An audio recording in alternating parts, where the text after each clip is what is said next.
Usually when people think about Canada, they think about cold. Wait, that's not true. Usually people don't think about Canada.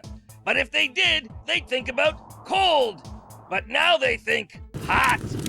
That's right. Canada has a new Prime Minister, Justin Trudeau. He's young, energetic, and according to women around the world, hot.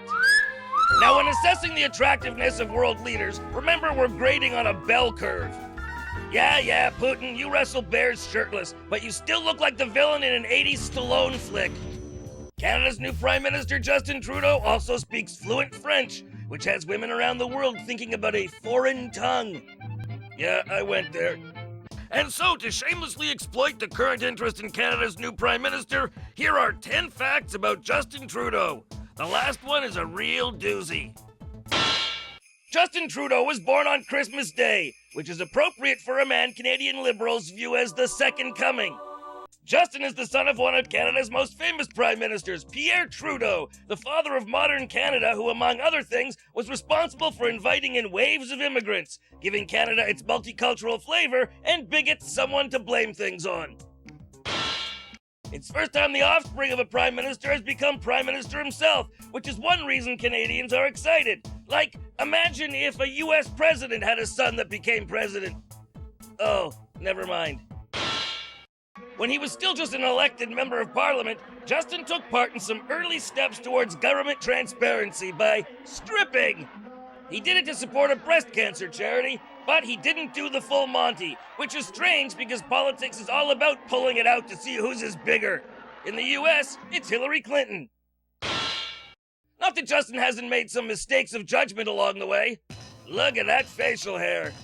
Unless he's cosplaying a musketeer, there's no excuse for a grown man to go out in public looking like that. And yes, I'm including idiot hipsters. In Canada's parliament, Trudeau called another MP, the Minister of Environment, a piece of shit. How awesome is that? You can't even do that in wrestling. He had to apologize, but hey, he's Canadian.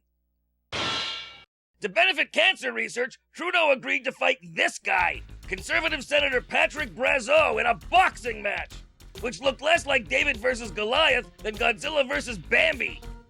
In general, everyone agreed it was good for Trudeau that Canada has national health care. At the weigh-in, this continued to look like the dictionary definition of a bad idea, and that fear persisted at the bout as Brazeau entered full of confidence, raw, ready, with the eye of a predator. And Trudeau enters looking like he's wondering if he left the oven on. But once they got into the ring, things took a slightly different turn. But he's backing away more from the hits. As the National Post newspaper said, Trudeau pounded his foe into submission with a series of unschooled but powerful haymakers. In other words, he beat the crap out of him. And believe me, with a politician, there's a lot of crap there to beat.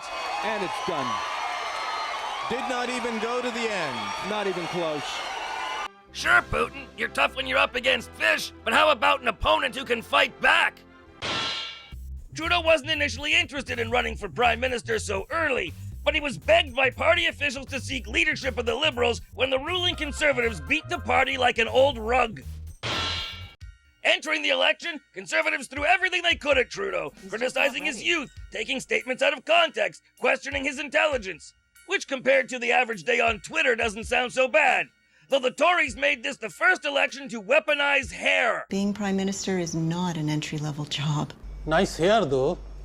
As they got desperate, Conservatives accused Trudeau of wanting to force drug injection sites and brothels into residential areas, which he never said, but it did get junkies and pimps briefly excited about the election process. Oh, yeah. But Trudeau, he followed the strategy of Rocky when getting beat on by Mr. T. Ain't so bad. That all you got? He kept his campaign message positive, which was what voters always say they want before electing the party that runs the most negative ads. But on election night, Justin led his party to a historic win, going from marginalized third party to taking the reins of power. And now there's Trudeau-mania. Media around the world comment on Trudeau's win, his pretty wife and kids, and him being hot. And Justin has inspired not just the typical politician bobblehead, but a whole new line of action figures.